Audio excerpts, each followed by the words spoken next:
Welcome back to my channel, everyone. In the previous episode, we successfully created a procedural terrain. In this episode, we'll be using mesh manipulation to build a procedural ocean.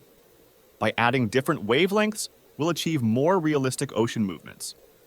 Since our ocean will be involved in physical interactions in the upcoming episodes, we'll code it in a way that won't compromise performance. If you're ready, let's transition to our video. First, let's create our Ocean Creator script to write the code that will generate our mesh. Let's delete the update method for now. We don't need it. First, we need the dimensions of the mesh. For this, I'm defining dimensions of type int. Then, we define the mesh we will create globally and also make a material definition. We go to our start method and write our setup mesh function.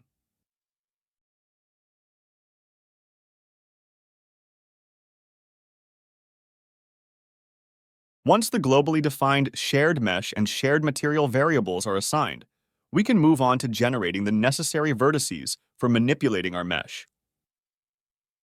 To enhance code readability, I will perform these operations in separate methods.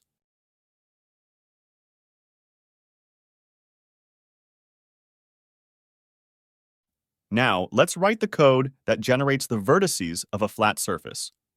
Firstly, we create an array to store the vertices. This array contains position information representing the corner points of the surface. Then, using nested loops, we determine the position of each vertex. The first loop represents the x-coordinates. The second loop represents the z-coordinates. For each combination of x and z, we calculate an index and assign a position to our vertex with that index. For now, we leave the height value as 0, but later we will determine this value through another calculation. Finally, we return the vertex array we created. Now we can move on to the next step to add more detail to this surface. Now I'm creating triangles from the vertices we generated. First, let me create an array to hold the triangles.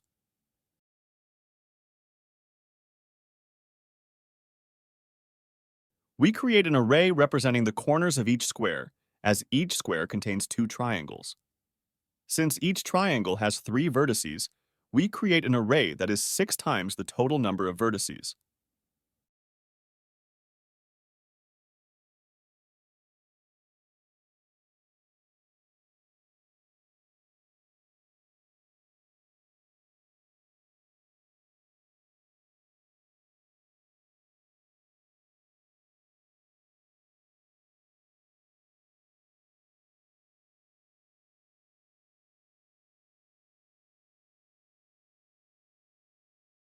Now I'm assigning UV coordinates to each of the vertices we created. UV coordinates are pairs of coordinates that specify how each point on a surface is mapped to a texture. Firstly, we create an array to store UV coordinates for each vertex. This array is the same length as the number of vertices on the surface.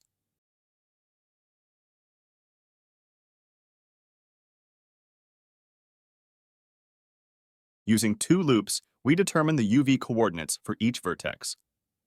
The first loop represents the x-coordinates, and the second loop represents the z-coordinates. For each combination of x and z, we create a vector in the plane of that point. The x and y components of this vector are calculated by dividing x and z by a certain scale, and then taking the result modulo 2.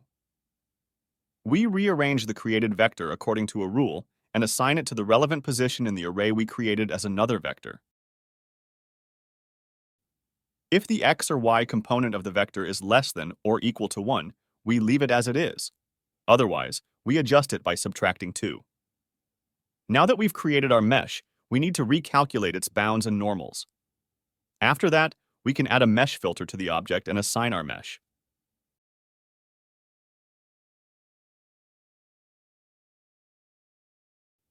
Let's create an ocean object. Let's add a mesh renderer.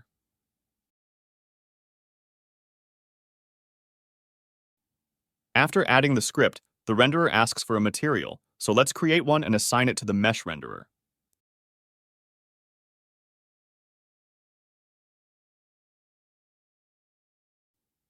After finding our object in the scene view, we can start the game to check it.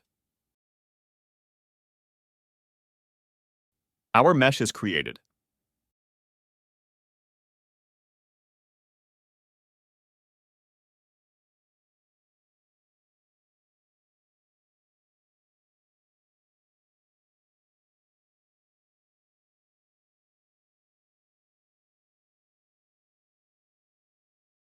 It's currently small compared to the terrain, but we're not concerned about that for now, as we'll make it larger later.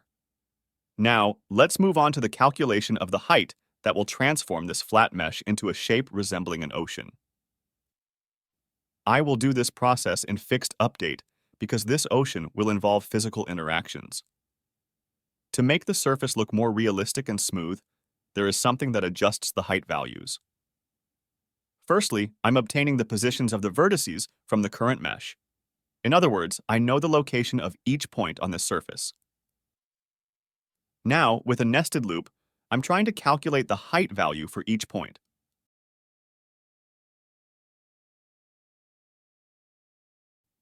The calculate height function will help me determine the height based on x and z coordinates.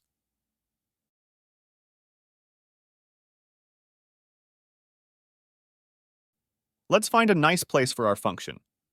Since it's important for it to be organized, I can now use it to shape something within the order. Firstly, we initialize a height value. We will update this value by adding each Perlin noise layer. Before moving on, we define a structure named octave. This structure will represent each Perlin noise layer and encapsulate its properties. Now, using this structure, we define an array. This array will include Perlin noise layers with different properties.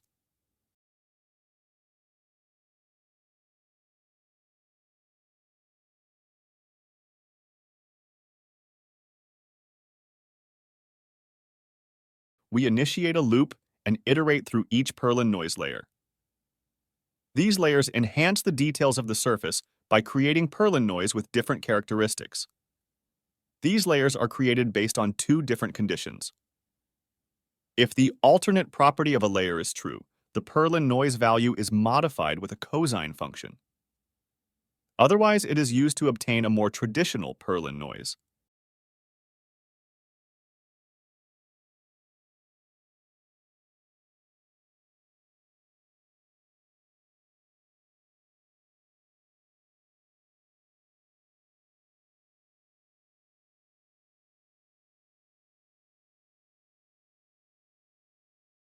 As a result, we obtain the height by summing up the values of these layers. This code segment utilizes Perlin noise to give the surface a more complex and natural height map. Now, returning to the fixed update method, we update the position of each point.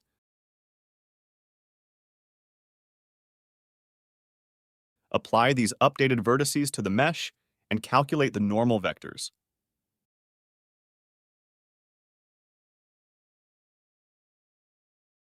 We make the octave structure serializable so that we can add layers from the inspector.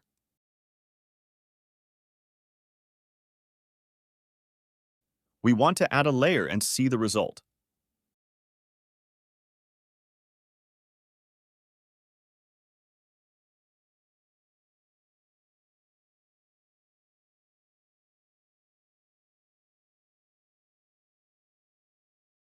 Currently, a slight ripple can be observed, but when marked as alternate, it turns into a more noticeable wave. Adjusting the values makes the modification we made in the Perlin noise more apparent.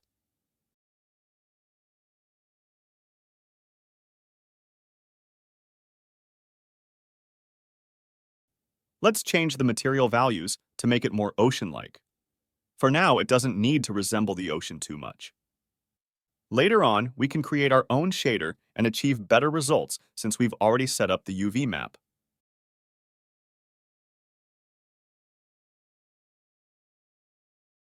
I keep saying ocean, but when I compare it to our terrain, it looks more like a lake. Now, let's use the advantage of shared mesh and repeat this mesh to turn it into an ocean. First, let's determine how many repetitions this mesh will have.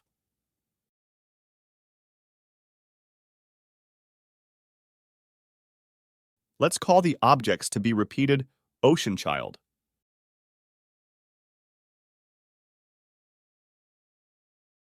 These children will have mesh renderers and mesh filters.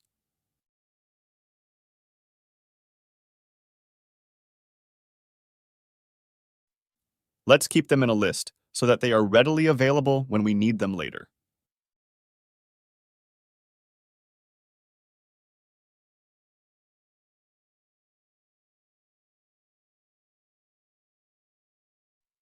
I define a method to create these children and find a suitable place for this method in the code. Firstly, I calculate an offset value. This value will be half the size, effectively finding the midpoint.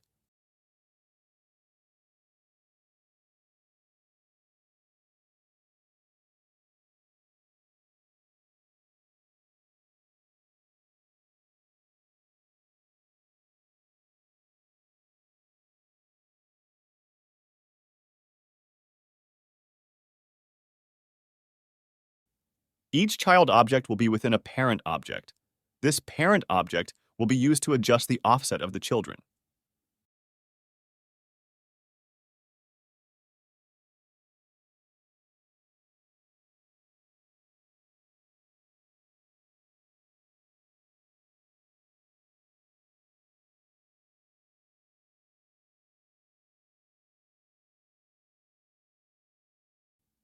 I add a child object under the parent object, shifted by the offset.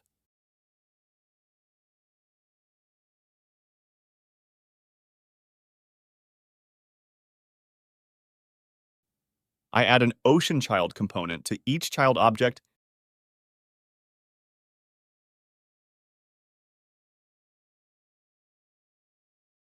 and initialize this component.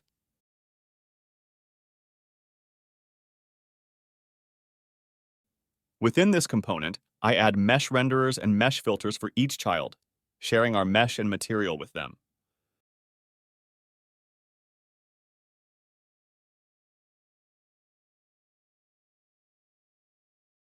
We no longer need the mesh filter added to our object. Let's remove it. We made a mistake in writing the y, so I'm fixing it to 0. Our height calculations use a different method. Now let's transition to the game screen. I'm adjusting the repetition of child meshes.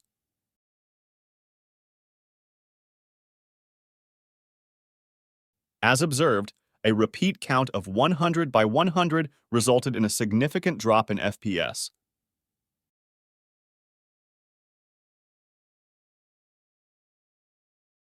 The number of terrain copies is excessive. Let's make it 50x50, adjusting it according to our terrain, and run it again. Currently, we're getting around 16 FPS, partly because the scene view is open, making the computer work hard to render all objects. Zooming in, we see the FPS level at 30.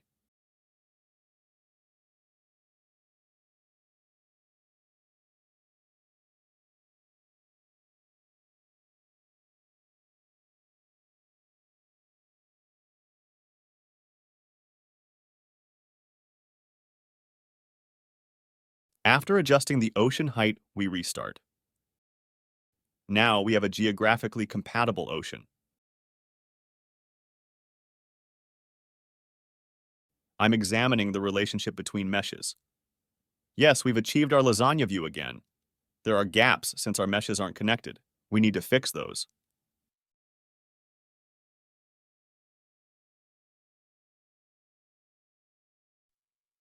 Our FPS has improved.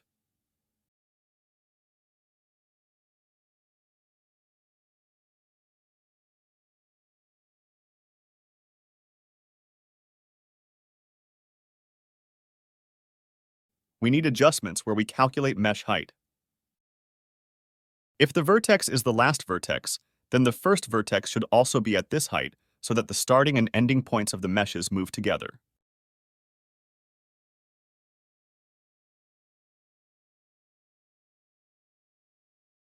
Currently, there are no visible gaps, but there are breaks.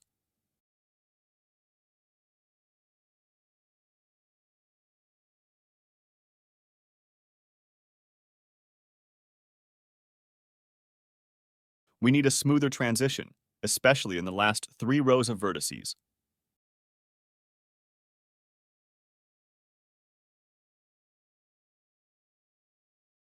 I want to achieve a smooth height transition by ratioing the height of vertices in a 3-unit area on the edges of the mesh with the height in the opposite area.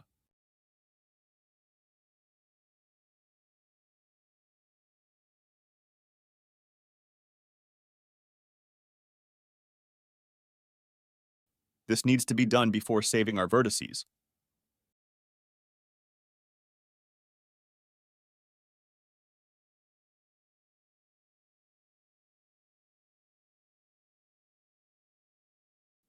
We notice a smoother transition currently. Despite some lighting distinctions between meshes, we'll address this later by writing our own shader.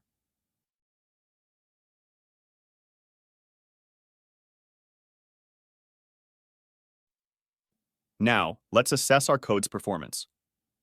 Updating the mesh in fixed update can cause significant issues in later stages due to delays.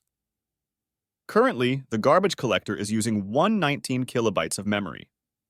Here, we can pinpoint functions stressing the CPU and causing performance issues. We maintain an average of nearly 100 FPS, even with profilers open, which is good. Let's tweak values to see resulting performance changes.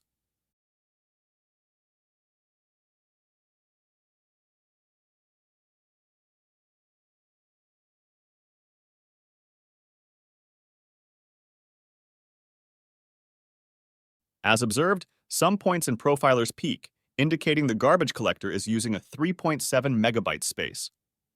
This frequent filling and emptying within seconds lead to FPS drops.